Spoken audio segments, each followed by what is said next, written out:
Sage Wanderer here, and welcome to my front porch. I'm on my front porch. I'm on my very own front porch, and I don't live in a van down by the river anymore.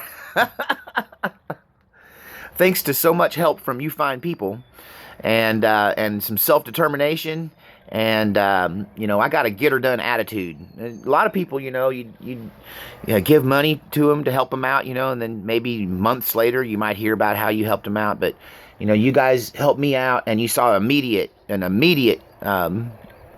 reaction. I got this place out here set up, and the taxes are paid, and my basic needs are getting met. The first night, the first night in the tent, the chupacabra night, that was freezing cold. I like to froze to death that night. Then my first night, which had been night before last, here in the cabin, it was also very, very cold. Probably colder than the other night in the tent. And I was able to get warm by waking up in the middle of the night and starting up my Coleman stove and cracking a window and just kind of getting the room warmed up. So yesterday morning, it's like, I got to have a heater. I've got to have a heater. I wanted to buy a wood stove, but guess what? The wood stoves at Tractor Supply, yeah, they boxed them up and sent them back. The wood stoves that you usually see out in front of like sports places, and they have them at Sportsman's Warehouse in Oregon, and here I guess it's Tractor Supply and places like that usually have them, but no, I'm gonna have to order them because it's summer. It's spring here, and they've already taken all that stuff down. I was lucky to get one of the last propane heaters that they had for sale at somebody called it Slave Mart. And I thought that kind of was funny. One of my viewers called it Slave Mart, but I went to Slave Mart and I had to get a heater, so I bought one of those Mr. Heater Buddies, little propane heater. And I gotta say, I've had mixed experiences with those. The first one I had, it lasted like 8-9 years. It's the one I used when I moved into the mobile home, because this is my second time to do this, pretty much on the same land. And I got 8.5 acres left of what was originally 20. And on that other home side over there, I had a mobile home put on it, just like I had this house put down, with no electric, no water, no sewer, just a structure.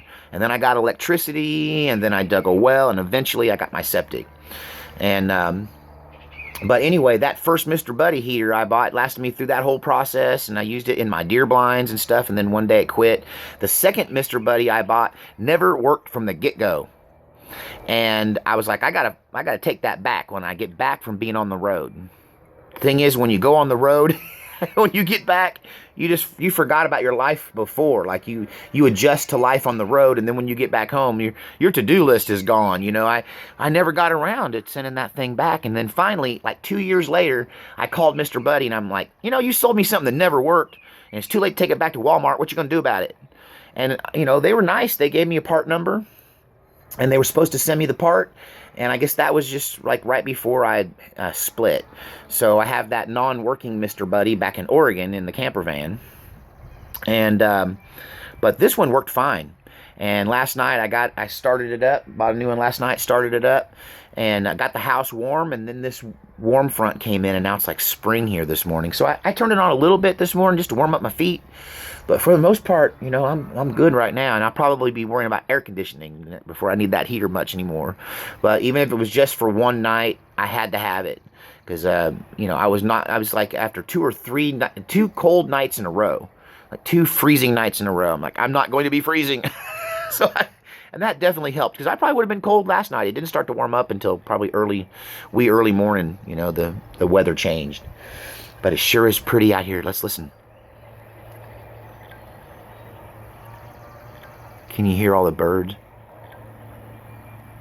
I gotta tell you, the birds here sing more than the ones in Oregon. We have a lot of beautiful birds, big ones that are pretty and brightly colored. I guess you have big trees, you have big birds. But down here in Texas, the birds here sing more. Like, I'd rather listen to the Texas birds than the Oregon birds.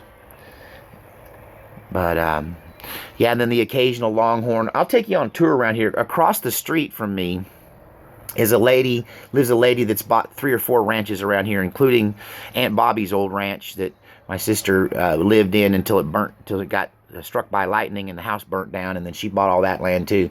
But the lady across the street, she's got She's kind of pretty too. Won't lie to you. She's kind of pretty, and she's my age, and she's got lots of money. But I'm gonna stay on my side of the road because the way she got her money, as I hear it, is from a long string of ex-husbands that aren't as rich as they used to be. Well, she wouldn't be interested in me because, hey, I had to.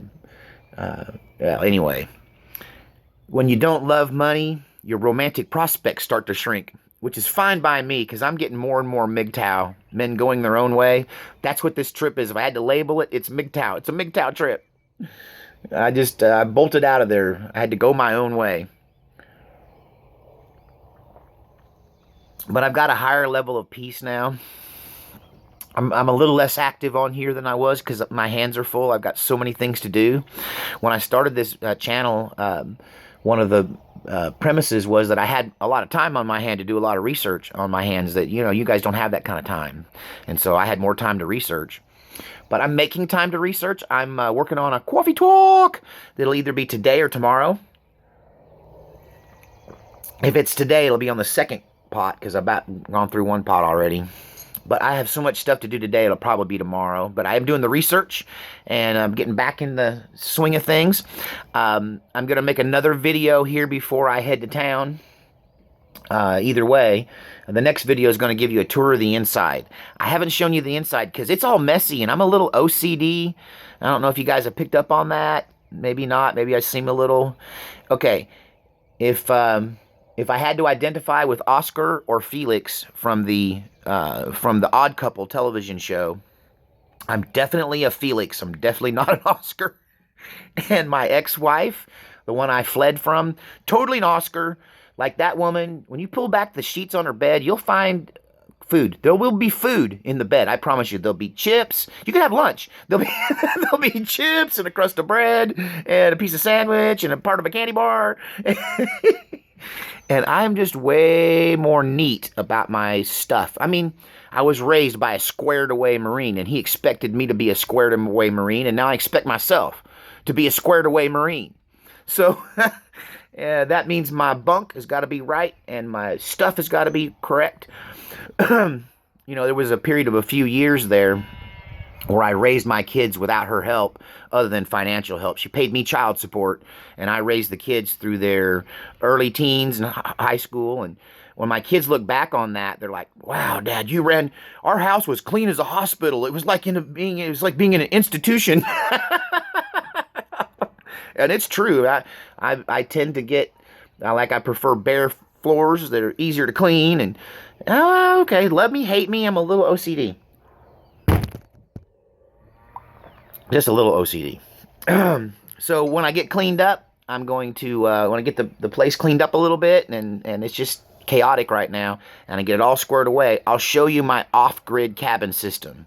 Now, I'm probably going to get some electricity, but I like going off-grid for now because it's expedient. I can have it right now. I don't have to wait for someone to run a line and drop a line and wire it into the cabin. I mean, I got electricity right now in a limited way. So I'll show you my system that basically works off of a deep cycle battery, and I'll talk about how I recharge that and all that later as part of that video. And I'll show you my expedient camp kitchen inside the house. And the main thing I'm struggling with is where to get water. But hey, I've only used less than 7 gallons in 3 days, and that's cleaning and everything. But I'm about to have to do some laundry, and I got to rig up I bought a wash tub. I got to rig up a clothesline. I'm doing this early 20th century, late 19th century. I'm gonna have them bring out the porta potty because that'll be the final piece. Is the septic. That'll be the last thing that I do. Just so give you an idea, the next step, electricity. I think it may cost me $300 or $400 to have them drop a pole, drop a line. That's what they may charge me. It may be free. I don't know. I'm about to find out. I do know that I have to make a thing called a banjo, which is what you hook the electricity to that goes on the side of the building. Or if you build it, they'll sink a pole. But I think I'm just going to stick it on the side of the building. That way, if I move the building, the banjo goes with me.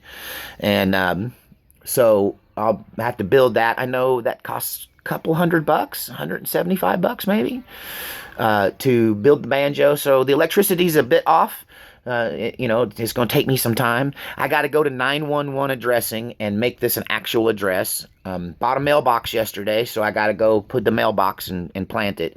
When that happens, they'll issue me an address, and I'll be an official residence. And then I'll get my porta potty out here probably pretty quick. Although with just one person, personal sanitation is not that big a deal when it's just one person. It starts to be a problem when you get a big family, but just me by myself, the bucket system and the shovel is working pretty good. I don't mind doing it. I mean, shoot, pretty much once a day, But, so yeah, I got a lot of work to do, but I'm also thanks for hipping me to this the Tartarian mud flood thing. I'm deep down that rabbit hole right now. That's what I'm doing with my extra time. So thanks to, that was the number one thing I think people asked for when I asked what to do a coffee talk on. They're like, talk about this. So I'm into it right now, and I'm going to bring, like always, my special angle to it. I don't usually just regurgitate what somebody else has done. I usually have that's what's so hard to find a coffee talk. It's something I can present with my own edge. It's something that brings a different perspective to a topic.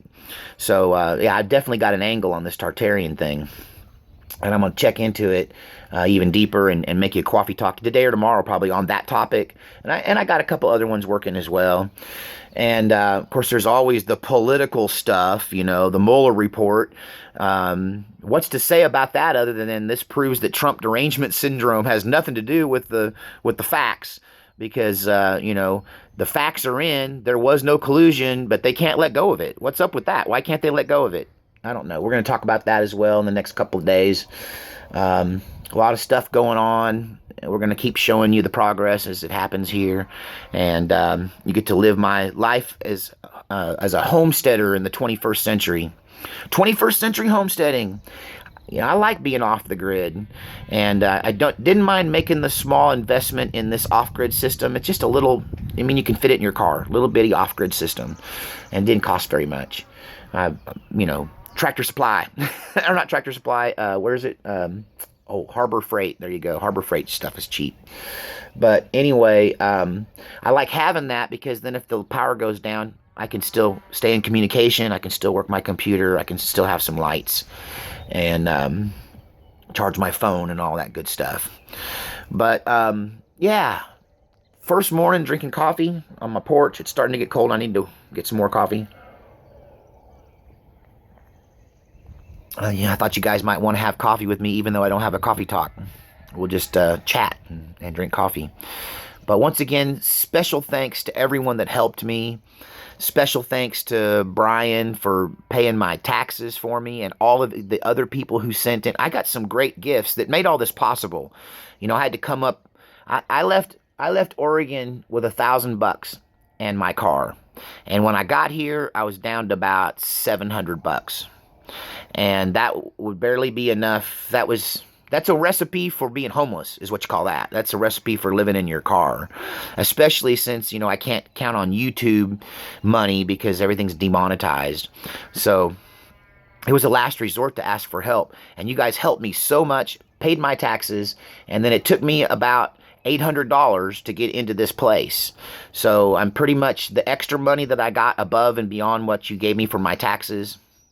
The extra, because I did get quite a bit extra, but, it's going to be enough for me to kind of live on right now while I get stabilized and maybe make this place a little bit livable.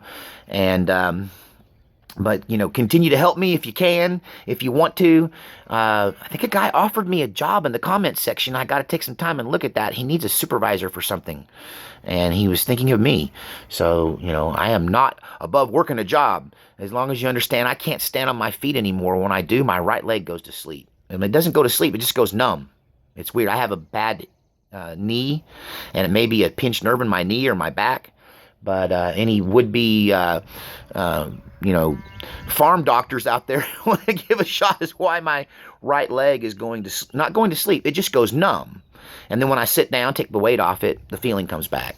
But it's not cold. It's not circulation. It's nerve. It's nerve. It's just like it. It's like I got a spinal tap, and it deadened that leg. You can do surgery on it, I'm telling you. And if I keep walking on it like that, I start to get nauseous and lightheaded. Probably the vaga response the pain, or to the whole thing. But I need knee surgery. I'm just stubborn. I'll fix it eventually, maybe. I don't know. Hardest part is having somebody I can trust to take care of me while my knee's laid up. But anyway, thank you guys for all the help and support. What a loving family that has poured out your heart to me, and thank you for the letters and the prayer. A lot of people are saying, Sage, I wish I could send you money, but I covet your prayers more than I do your money, because prayers mean more to me than money. And because I know God takes care of me. And part of that is that I've always had great people praying for me, godly people, loving people, caring people, praying for me, and sending good energy and good wishes my direction. And this channel has emphasized that and has focused it to where I feel luckier, more blessed. I feel more blessed than I ever have right now. Right now, I'm more blessed than I ever have been right now. I need a good dog. But there's a lot of them around here, man. I saw there's a lot of cowboy dogs out here. I'm in big time ranch country. Eventually, they're gonna pay me to move off this land just because I'm the only one out here that doesn't own $100,000 horses. Their horses cost more than my property and house does. That one horse out here, and their lady across the street, she's got longhorns like crazy. Like, they are everywhere, and they are beautiful, and we'll take some pictures of that, show you her longhorn herd. She's probably got a couple hundred head over there, and they're just, well, right out of a movie or something. Beautiful longhorn cattle. But, yeah, anyway, I don't know. I'm just rambling, enjoying my coffee, and I'm so grateful to those of you that have helped me, and, there's so much more to do. I got to dig a well. I got to have a septic. I got to build the banjo and get the electricity hooked up. But I'm okay living off grid, and I like that I know how to do this, and I could do this indefinitely. But the creature comforts would be nice, especially when the heat comes. I got to get electricity in here before the heat kicks in. Otherwise, I'm going to be dead on arrival with this metal roof. It's going to cook me in there like a solar oven. So I got to get some insulation in the roof and an air conditioning unit stuck in the window. So that means I need electricity to run that, because there's no way to do solar and AC. I mean, it can be done, but in Texas, woo-wee, it take a lot of money in solar panels to be able to run just a little window unit. What I got now is just glorified solar charger for my phone and my computer, basic lights. But anyway, once again, I'm rambling. I'm out of coffee. Thank you guys. Love you so much. We'll talk to you in a minute. I'm going to get my place cleaned up in there, because I'm OCD, and get it straightened out enough to where I feel like I can show you, and then I'll show you what I got going on. Show you my off-grid system. All right. Talk to you later.